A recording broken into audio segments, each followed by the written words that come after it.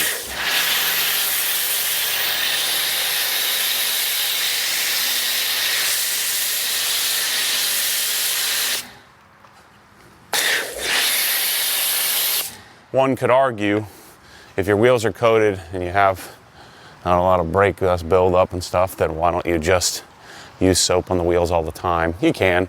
I really like Brake Buster for the tires. Just add a little Brake Buster.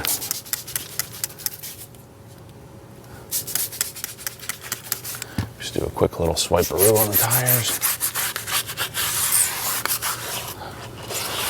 While my belt hammer's doing its thing. Oh, that's what Anthony did. He gave a little spritz to the brush. I said, I like that idea. It's something I hadn't considered. This stuff has an interesting smell. Like, there's no scent additive to it. It smells like, I don't know that I can compare it to anything.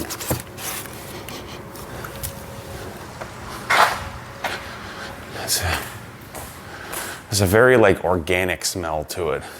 So this soap is definitely not pH neutral. So this is something you'd want to make sure, get up early, stay up late, you know, or be in overcast conditions like this. You don't want this on, you don't want this getting on the car in the sun. At least I wouldn't want to find out what happened.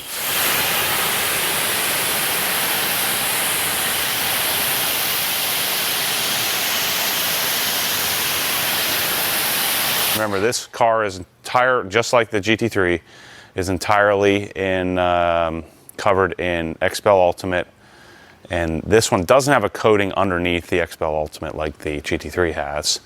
This one is CSL and EXO on top of that.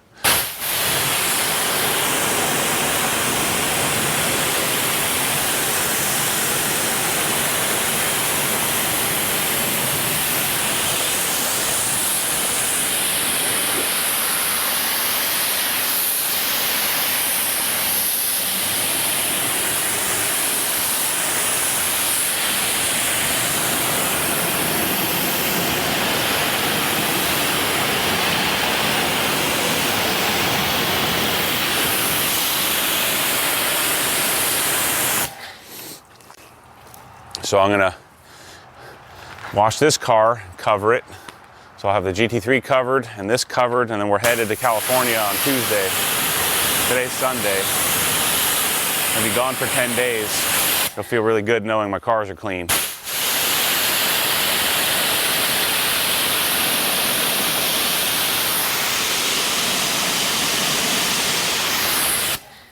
I know you know that feeling, otherwise you wouldn't be watching this video.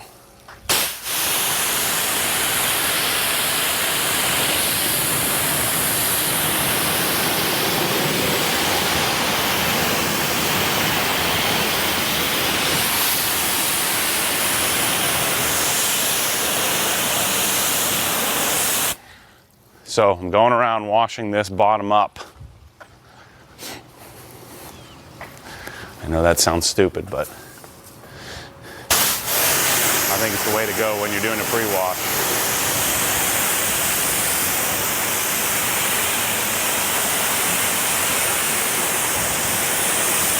The whole point of this European pre-wash business is to clean the car before I touch the car as much as possible.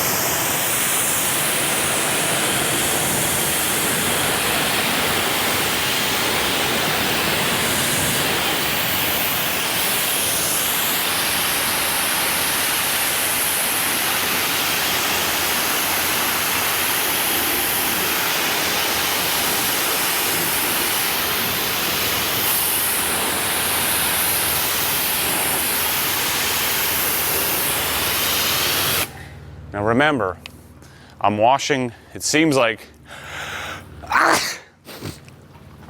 I'm washing with a lot of pressure. I'm not. I'm washing with 1,000 PSI. I'm just washing with a lot of water. So because I have two Krenslas in parallel, this is washing at 4 gallons a minute.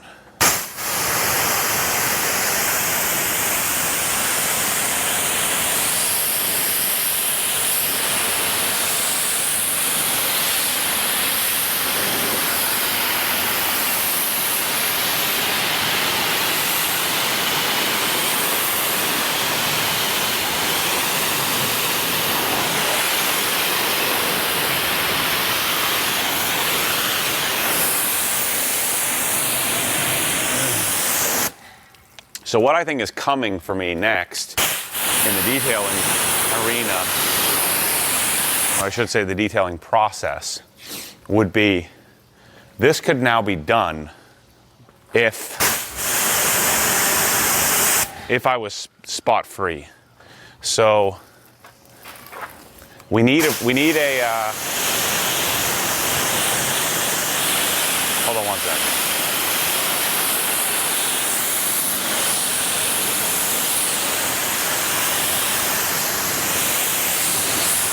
So I wouldn't feel comfortable drying this car right now. There's still going to be some surface level dirt. I think you're going to end up, having the potential to scratch it. What I could do is I could pull it, I could blow it off, pull it in, do a rinseless, just get a bucket with some towels and some water and some N914 or ONR or something like that, and do a rinseless to complete it. That could be a solution. Especially if you're dealing with sun. So if the sun was coming out here and beating on the car, I'd consider that. The other thing I would consider is, because I have this beefy 4.2 gallons per minute set up, and what I'm building is a really sophisticated water treatment system, the OG DI solution. So I would consider, especially cars that are coated and protected and not super dirty, where I have lots of surface level dirt, it's more of just dust, things like that, more like my normal, cleanliness of the car. So my Evo is quite a bit dirtier. I've been driving down a darn dirt road. So the Evo, I wouldn't do a contactless wash, but I would do, so if I had the ability to have the 4.2 gallons a minute and still have 0 TDS super treated water, then what I could do is just call it quits right now. I just blow the car off, pull it in, and just don't touch it. So it'll look clean. There may be a little bit of surface level dust left over from that built hamper cleaning, but because I'm not going to touch the car, it would be just a contactless quick wash. And if there was a little bit of surface level dirt left, doesn't matter, and the water doesn't matter because it would be totally spot free, and the car could just dry and evaporate and not have any issue with water spots. So that's something I'm going to consider doing. I can't do it right now. All right, let me rephrase. I can do it, but I can only do it with one pressure washer with the CR, and the one pressure washer I feel like doesn't have enough water output to really super clean the car. So I guess I could argue what I could do now, switch to a single pressure washer, and then rinse it. So I could do that. I'm not going to do that on this wash, but just something to consider. So this is my GFX, which is the same as GSF, just smells like Christmas. Let's get it on.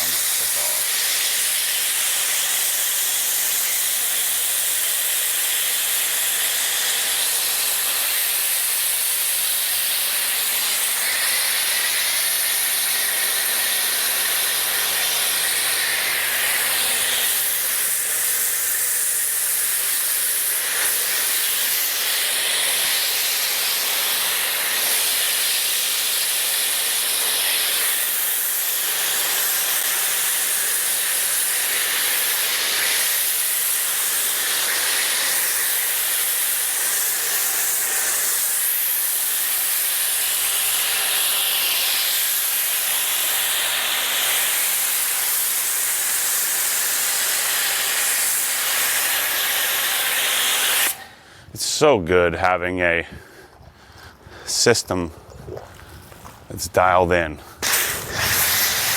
I've got the exact right amount of soap. I got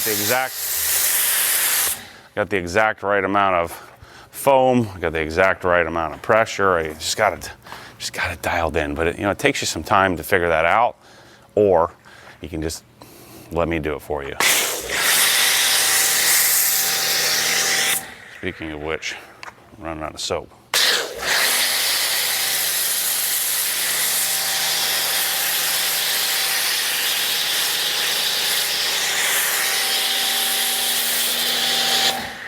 I'm talking trash here. Where's my thing?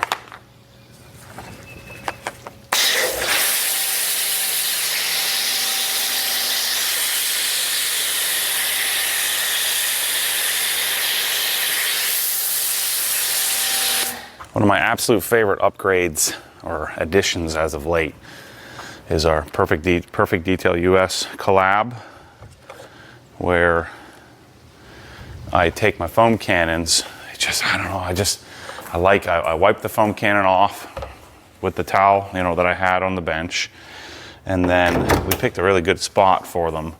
But I don't know, I like the look of it. It's just, these are a Mosmatic quick disconnect, same thing I have on my gun, and it's just beautiful. I don't know, and my wheel one I have on the bench because we're going to be messing with that.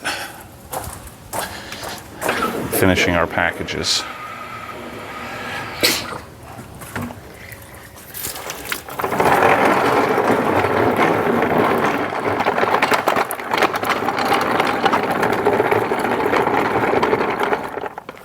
Okay. So let's move through this.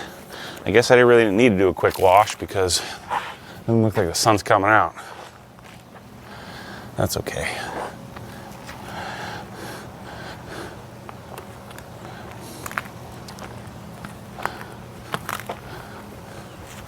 So one of the biggest mistakes I see in washing is seeing people do too big of areas with their pad. You know, that's always been my problem, or why I'd never really preferred, you know, a single bucket, multiple wash pads methodology. Because I feel like unless you're going to use 15 wash pads, you know, because I visit the bucket, I think on average, I did this little case study at one point. On average, I visit the bucket 13 times in a wash. And so I would need 13 pads to wash the car.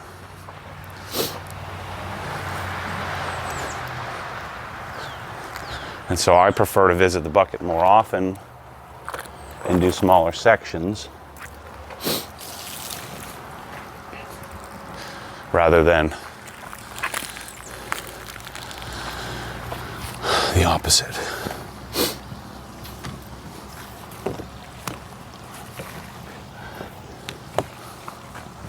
I can't tell you how doing a major house project and then washing some cars kind of in between, and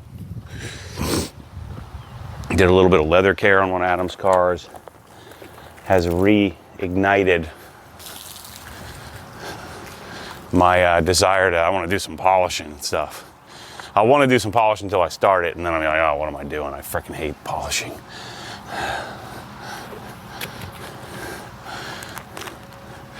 I take a little time, a little forced time off of your passion, it sort of reignites it. At least it has for me. I've had a lot of fun shopping for new detailing products. I mean, the more time I spend, the last couple of nights I've spent shopping, looking for stuff, the more I realized I doubt there's much that I don't already have. But we'll see. It'll be maybe little tweaks in the process. I think having these deli pads, this is not as good. Like, the form is not as good. It doesn't feel as nice as the regular XL pads, the regular Microfiber Madness pads.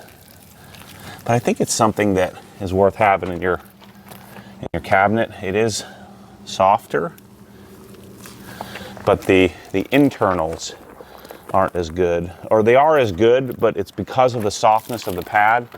It doesn't, Mateus had to take out a lot of the foam because then the pad was like weighing like 5 pounds. Because there's more microfiber content in this one, it holds a lot more water. And so it gets kind of heavy. And so we shrunk the pad a little bit. He removed some of the internals based on, you know, mine, Corey's, and some others' feedback. And then, but I like having it.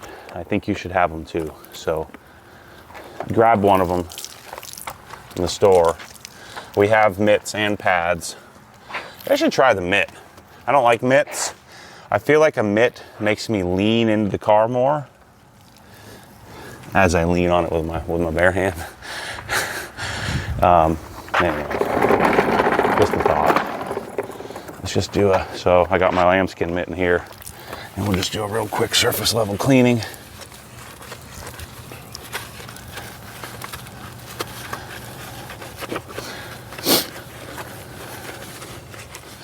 So the thing I wanted to talk to you about today was my latest plan, our cockamamie scheme. It involves local involvement. It is about local involvement. So I learned something when we bought my new building.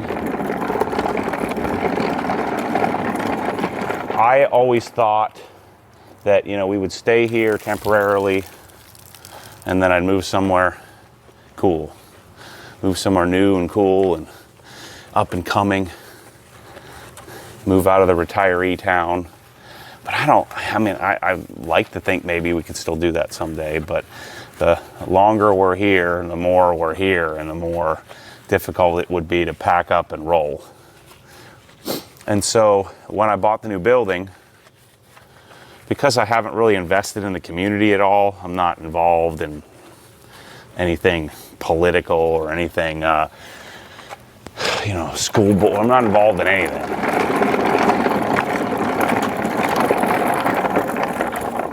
And so when it came time to get my occupancy, I don't have anybody to call. You know, when you're connected, when you're contributing, you can just make the call. Say, hey, I bought a new building. Can we, wink, wink, fast track this? And I know that sounds ridiculous, but it's true. There's ways to, I guess that's the definition of power, power and influence. Influence. And power doesn't have to be a negative connotation. Power can be very positive. And so we have a couple of problems. One, let's say that I buy some crazy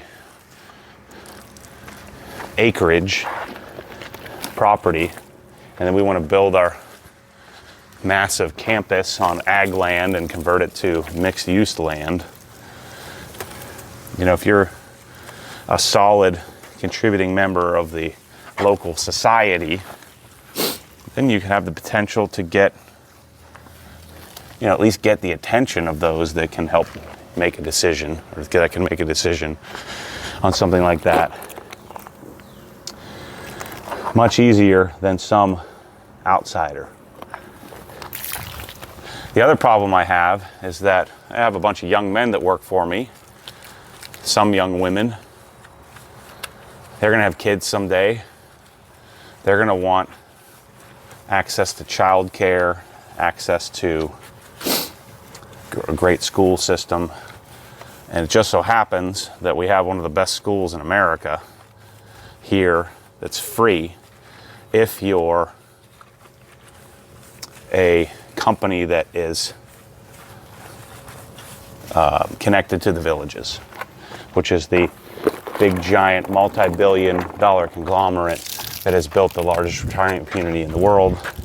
It's really not a conglomerate, it's just a family who started as a developer and built this crazy thing. It's become this amazing town. Retiree focused. So in order to gain access to that school system, there's 3 tiers. Tier 1 is a employee of the Villages, and that's how we get in, because Michelle is the volleyball director and high school volleyball coach, and she directs the volleyball program. And so she has a charter school eligible position, so our kids get to go there for free. Second tier are contractors, you know, tier or whatever they call them something, tiered 1 contractors, something that are building the homes in the villages. Tier 3 are the lease lessees, or the leasers, the people who lease commercial space, the businesses in the villages, the hospitals, the doctors, lawyers, professionals. If you lease a building from them, that's tier 3. So I bought the one of their buildings. I bought their banking headquarters is where our new building is. So we were hoping that we could garner charter school eligibility because we're in one of their buildings. But because I'm not leasing it, I now own it. It doesn't count. So, you know, and they're not like making a decision on that. It's like there's a charter school, there's a charter that they have to adhere to, and we don't qualify. So, in order to gain qualification, I'm starting to get creative. And so what my plan is, and I've considered this over the years, my plan is to build a brick and mortar studio, not a retail studio, but a design studio. And so imagine this, you had 2 doors directly next to each other. On the left is 25 feet, on the right is 25 feet wide. So I have a 50-foot wide storefront in one of the town squares. That 50-foot wide storefront on the left is Obsessed Garage. On the right is Destination OG. So on the left, there's an entry door, and right next to that is a garage door, a clear garage door that you can see into, so a glass paneled door that at night it'll be all lit up and you can see the garage set up. And so the garage will be sort of subsectioned off. You'll have a hallway, and that hallway goes into the main design area, and that's where we have flooring, lighting, cabinets, shelving, detailing stuff on the walls. Not detailing focused, but garage focused. We would certainly have our packages set up in there, but that wouldn't be the goal. The goal would be to get people to buy flooring, Swiss Rex flooring, Cree lighting, OG Prime lights. We'll have our Pro Slat wall stuff there. We'll have our Pro Slat cabinets. We'll have Rousseau, Sonic tools, all that stuff in there that people can come and touch and feel.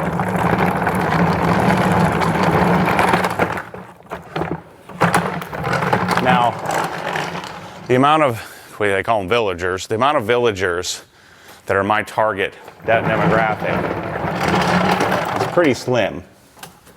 The percentage is low. But there's a couple 100,000 people, even that percentage is smaller. The thing that I come to realize, or I guess I always realized, if you came, let's say you brought your cousin to my house and they walked into my garage, I don't care if they don't care about cars, I don't care if they're into underwater basket weaving, everyone can appreciate it. And if you were buying a house, every time I've sold a house with a cool garage, it's been like the topic of conversation. And so imagine in a town square, let me just rinse and I'll complete my story.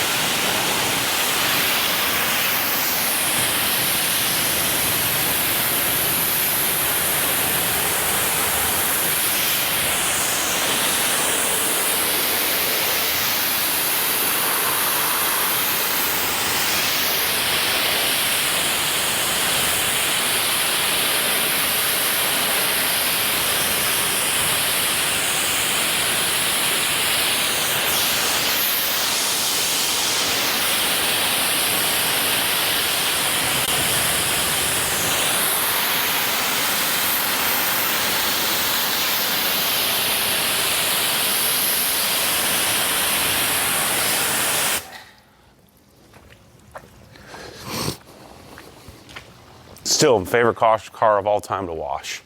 This one.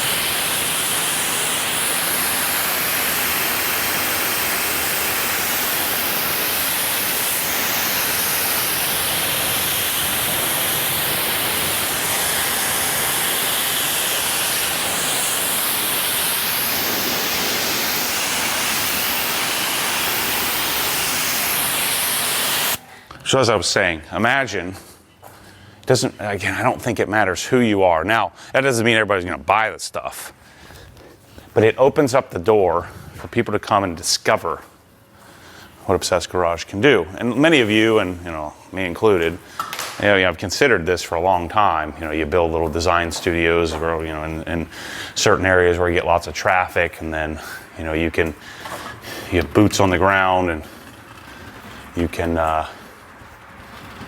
build the brand. You could also go out to, like Adams Polishes, a big way that he built the business was they went to every single car show on the darn planet and just, took the show on the road. I've chosen to focus on reaching you in your living room on YouTube. And so that's why I've never pursued any sort of brick and mortar or never pursued anything locally. I think, the general idea of retail is dead.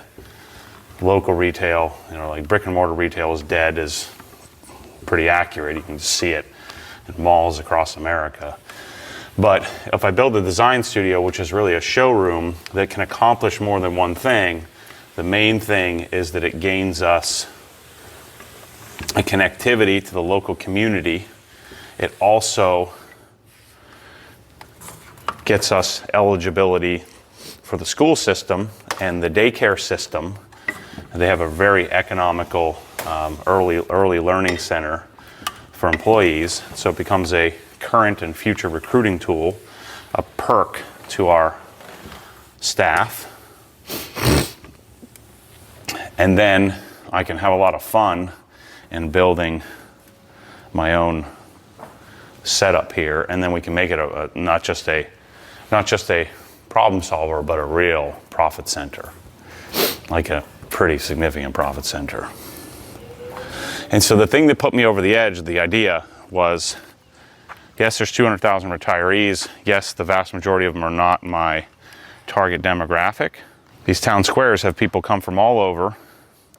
They also have their children come, which are doctors and lawyers and professionals and people from all walks of life from all over the country. It becomes a content resource for me. So I've got all these garages. As we're building them, I can get permission to video them, which is also cool.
So back to what I was saying, imagine you had the clear glass garage door, all the cool products were in there, I don't care who you are.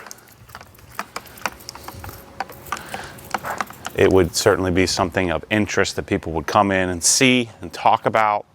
We would work with all the local car clubs, which there are 2 or 3 dozen of them, to get them involved.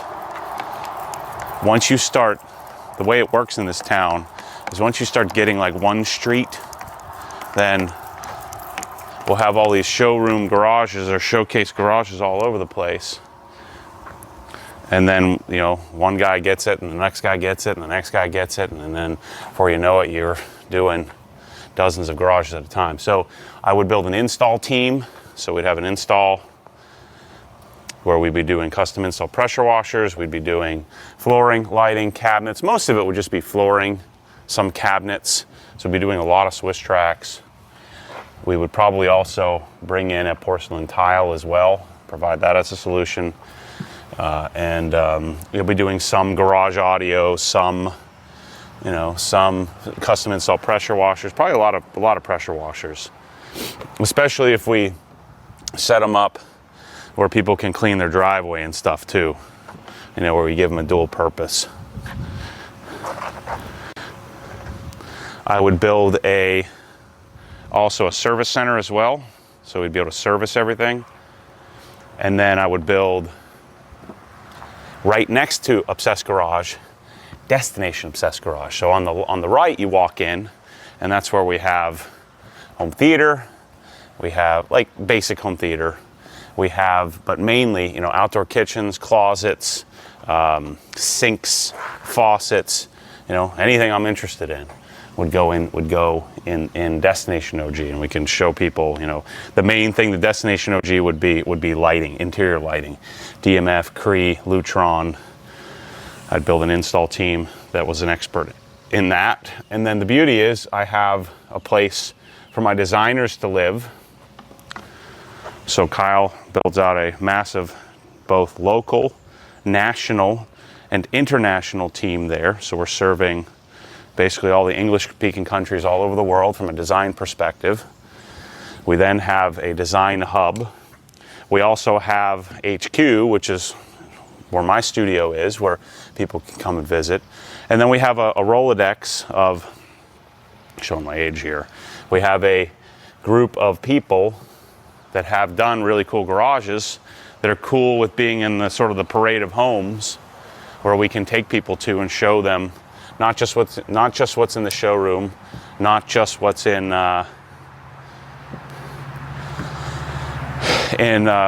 OGHQ, but all over the town, you know, where people would want to be showcased. And then that gets me my eventual political clout that I need, because I'm going to be a solid contributing member of the community. When all the goofy charitable things show up, I show up at them, or somebody shows up at them, and we get a table and we contribute and we invest in the school. I'm also going to spend quite a bit of time developing internships with the local high school. So I'm going to work with their media department, which they have a really cool media department where they're teaching kids about, you know, cameras and stuff like that. And imagine, you know, I'm not the coolest YouTuber to them, but I am a successful YouTuber or a successful social media guy. And so speaking and helping their staff, you know, develop young talent, which could be my future talent pool. And so I think you can catch the vision from my plan here. From there, that's when I do my buy 100 acres, build 20 different homes over the next 20 years. And each home I develop, I build one, figure it out, live in it, start the second one, move out of there into the second one when that one's done, sell the first one. You know, you've heard me tell this story before. And the Destination OG concept and continues. I would probably also buy several homes here that could be Destination OG homes, that you could come, especially if you're going to design your own house and have some basic houses, not giant houses, but basic houses with garages that were outfitted that you could come and borrow and experience, and then go to design your own garage. And so that's another avenue I could consider doing. But herein lies the problem. I don't have any money to do this. I got lots of ideas and not enough money. And so I always thought at some point I would reach the point where capital became something that would slow me down. So I've got OG Canada, OG Australia. So I've got to come up with the cash to do that, right? And so I have that set up and earmarked and planned. I've got the deionization system, which I'm going to have to fund. I've got the new building, which I'm going to have to fund.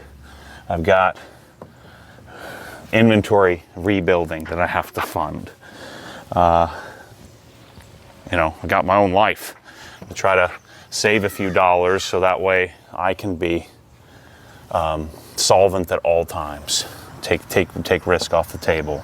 It has to be funded. So I think I want to do this local adventure now. And so I think it might be time for me to consider bringing on some capital investment. I'm not sure though. It would be a unique situation where I need somebody who gets it, somebody who likes this stuff. I'm gonna have to ditch this towel. There's some sort of bug or something nasty spreading around here. Something sticky like sap or something. So just spray a little Tarex on the towel just to get this off.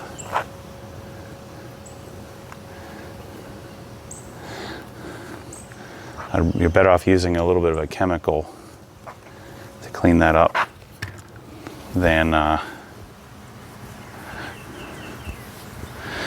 buffing it too much, rubbing on it too much. I'll use a drying aid to clean that up.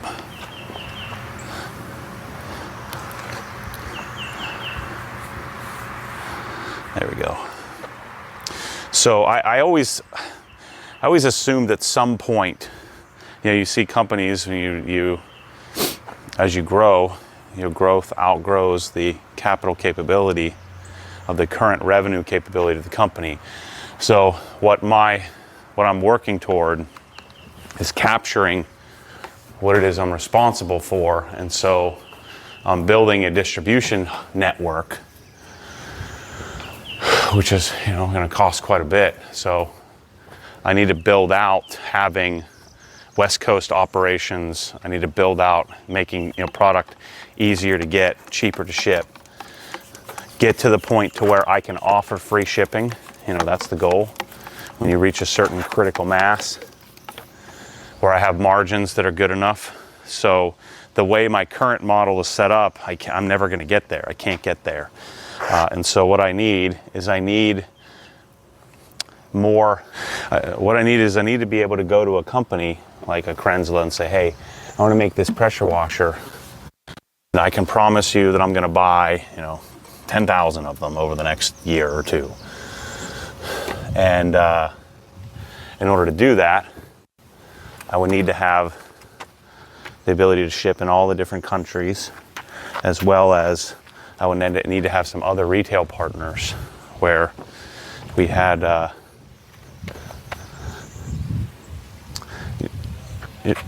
bunch of other countries or companies that were also, representing and selling the product too. All right, sorry about that. I think it's something going on out on the street there. Thought I was determining if I need to get Chase in the house and go get my AR out.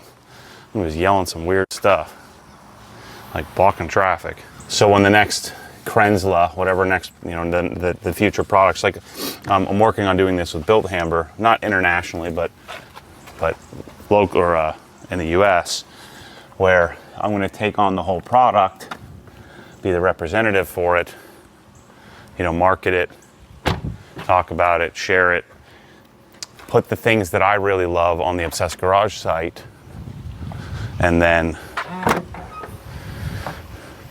then I'll be able to get credit for all the work that I'm doing.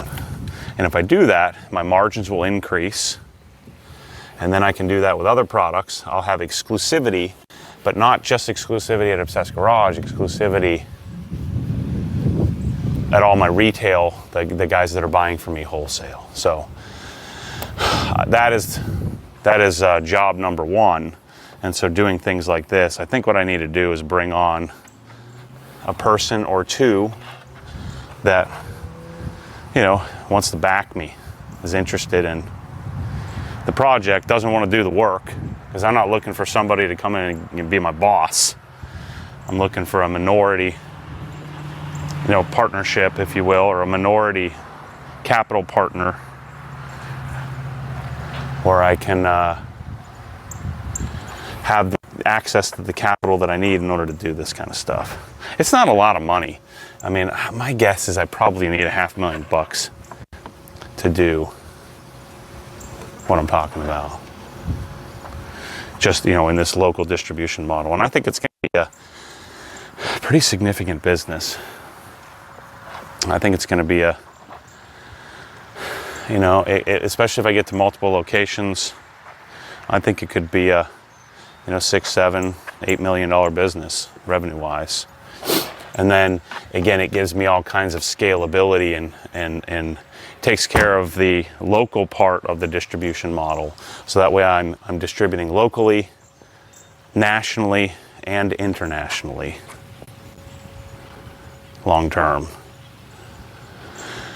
And the main purpose of that is it gives me the ability to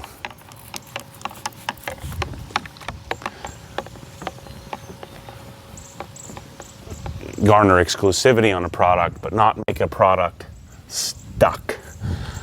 So I don't have to just have the product at Obsessed Garage only. I can take the products. That's been my plan with Press All, was to take the product basically everywhere that I felt could provide value to the product. So that's my current plan. You know me, when you hear me talking about this stuff, that usually means it's a foregone conclusion in my brain. I'm gonna frickin' get it done. That's what I do.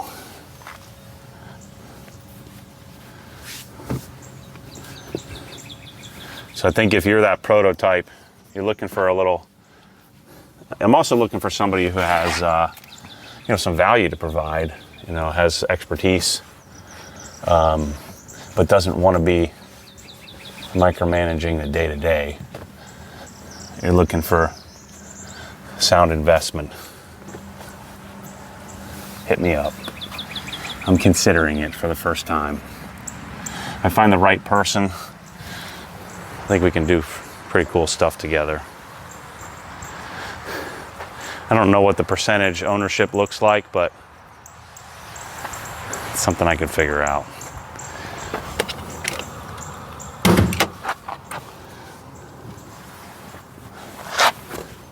We need to do a little basic vacuuming here.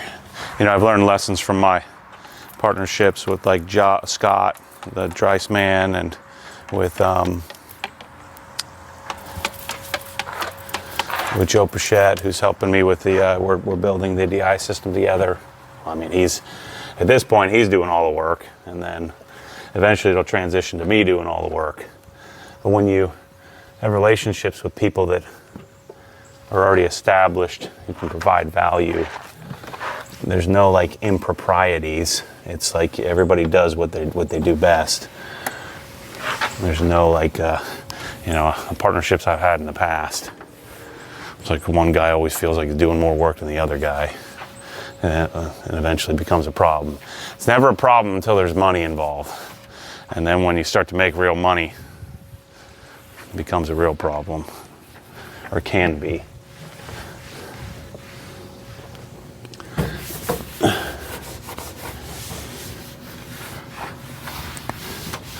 But I think, in every growth story, there comes a point where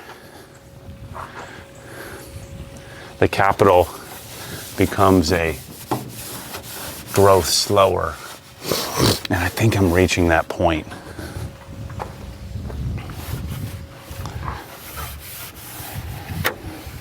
Now I could borrow from the bank, and that's another option.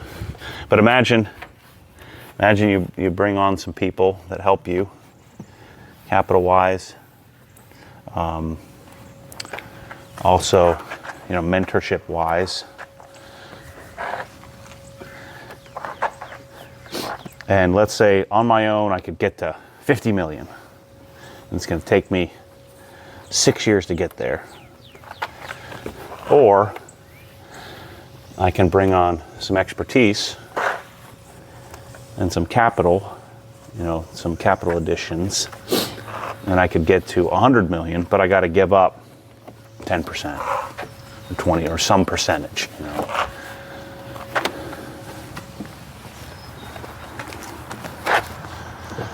I think most would argue you'd be better served giving a little to gain something. And so I think that's where I'm at.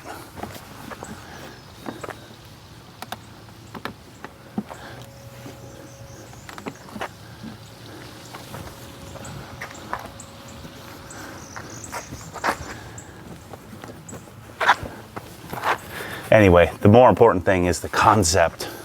I think it's really sound. I know it is. There's no question. It's going to do extremely well. All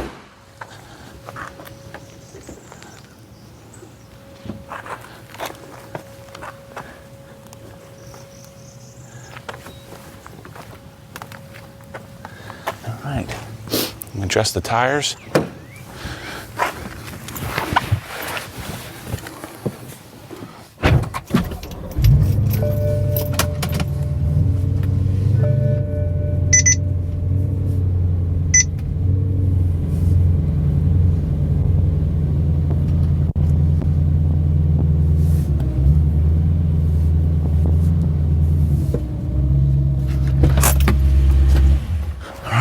Do a couple little wipe offs, make sure everything looks good. Wipe off the wheels here. The other part of this piece of the puzzle here is that I haven't talked about is Michelle's. Michelle has a job, and the charter school, they built a new school. So there's two of them now. There's two high schools, or there's one high school, but there's two sets of junior highs and elementaries. One that's like 20 minutes from us, and the other's 35 minutes from us. And so Michelle's at the new school, which is 35 minutes from us. And attached to the new school is this community. And the community has, they're building they're kind of cookie cutter type, tract type homes. And but some options to do some a few nicer models they have. And so she saved a bunch of money. She's been working for a couple of years now. She saved a bunch of money. We set up another bank account so that way I wouldn't spend it on stupid stuff. And she saved a bunch of money, was able to put a down payment down, and so she's investing by buying a home it's called Middleton. And so we just wrapped up the design of that house, and it ends up going to be pretty nice. It's like 2,900 square feet. So but they gave us an option to stretch the garage 4 feet. So it has like a basically 32 by 32 garage, which is wild. And then they just gave us the option to extend the driveway. And so part of what brought this concept, or part of why I started thinking about it more specifically, is because this Middleton house, we're going to have it. So we're going to have a darn golf cart, and so I'm going to teach people how to detail golf carts.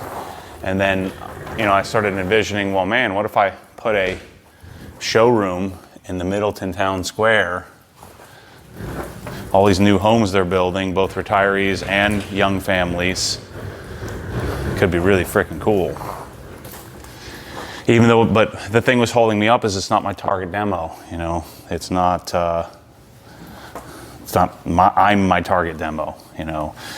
And then I started thinking, well, you know, I'm buying a house in there, so a lot of people are doing the same thing where they are keeping their main house and then getting an investment property where while their kids are in school. It's also going to give my kids that like 1980s, you know, the childhood we grew up with, that like 80s, 90s, jump on your bike, play basketball, but even better because their school's right there. And so, you know, Ryan and Kate are very active in sports. And so they're going to have such a leg up from a sports perspective. So, you know, I was against it because I want to have like 100 acres, not a 0.2 acres, you know. So it's going to give us that opportunity to give our kids that same 80s lifestyle. And then I'm going to keep this house and we'll see how it goes. Because, I mean, the houses are literally 15 feet apart. And then what I'm probably going to do is turn this into an investment property instead. And so then this may become a Destination OG house from an experience perspective. We'll see how it goes. So anyway, that house is a pretty awesome garage, about the same size as this, only this is 24 feet deep. It's 32 feet deep. So it's pretty substantial. And the driveway, 10, 20, 30. The driveway is like 8 feet longer depth-wise than my driveway is here. So it's going to work out really nicely, I think, for what I'm looking to do. So we'll be spending time at the two different houses, and as my driving improves, hopefully I can frickin' drive there. That's the goal. I'm trying not to overanalyze that. I'll get there when I get there. That's the way I'm looking at it. I fixed the straw from the last video. Finally, you need to put some pliers in there and grab the straw because it fell into the.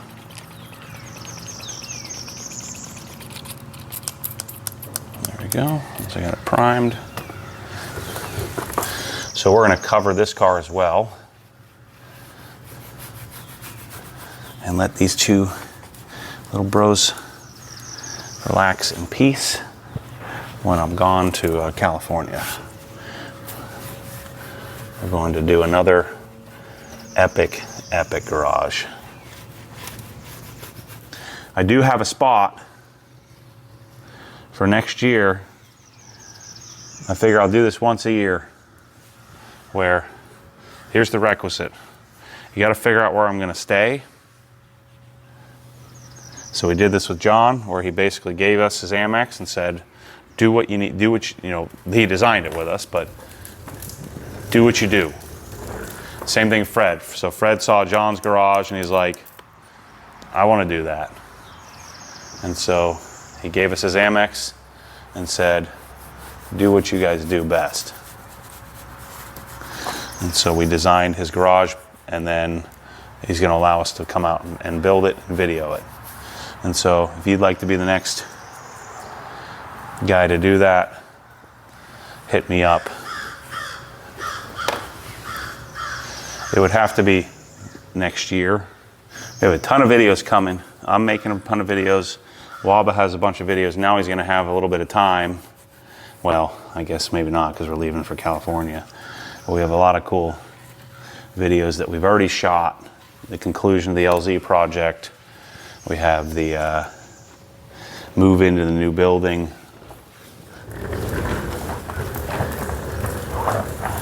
All kinds of cool stuff coming video-wise. Oh, Lena's outdoor kitchen. I gotta run over there here and take a look at something. Take a look at where the dishwasher location is, because she brought up a good point. The dishwasher can't block the sink, because then you can't get anything in the dishwasher. And I think we may have done that. So I want to do a quick little vacuuming. Then I gotta deal with the Rivian. I think I've got a nail in the tire. I'll figure that out.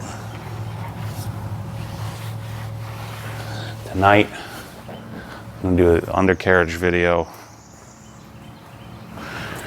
on the Evo.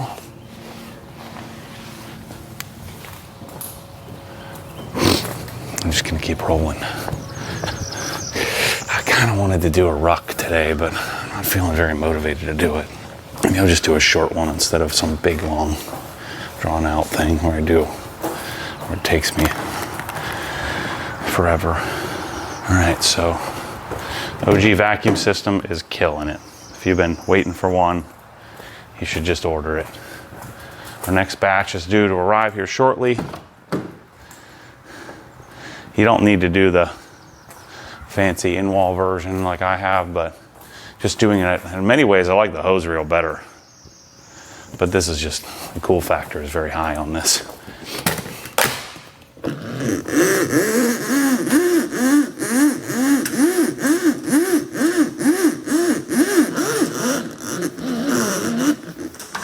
It's 50 feet of hose. Lock it in. This and this.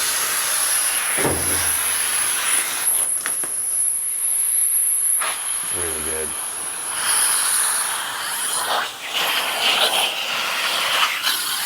Just need a really quick little dust removal. After doing our vacuum, oh that's right, our vacuum testing videos will be up here shortly too. I think we're ready to make a super version, like a supercharged version that has a 20 amp dedicated. This is a 15 amp. So we make the 20 amp version. It'll have even more suction.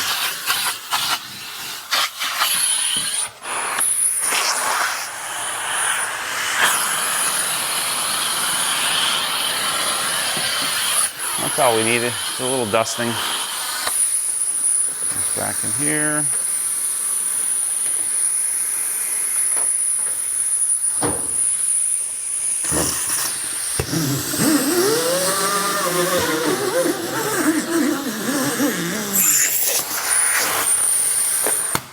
All right, that's a wrap. Let's just put the cover on, put my baby to sleep. For a little while anyway. I think you got room to back it up a little bit.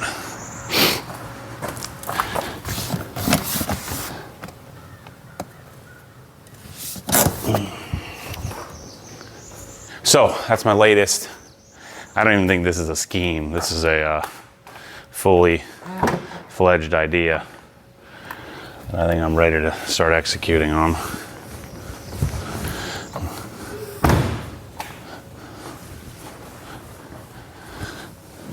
So this is a Cover King satin stretch in blue, because the BMW covers, the BMW is a little easier to make a cover for than a 911 is, I think. And I've never found an actual OE BMW cover that was any good. But the only problem with having a super dialed-in car, it's so slick that the car cover wants to shoot off of it. But this is super soft. Won't scratch the car, especially after I've just cleaned it. It'll keep all the pollen and stuff off. This is an indoor-only cover.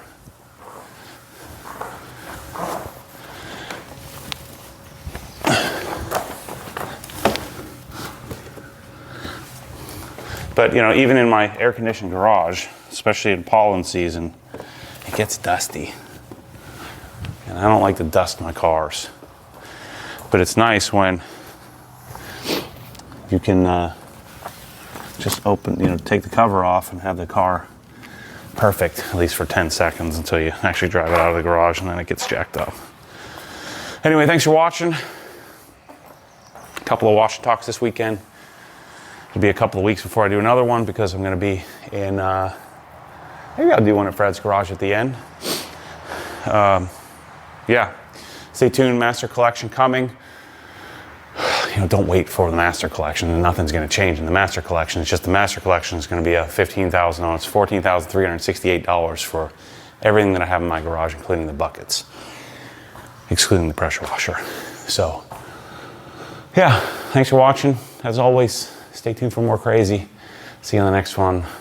I gotta go on a ruck. I gotta get some work, some sweat on today. See you soon.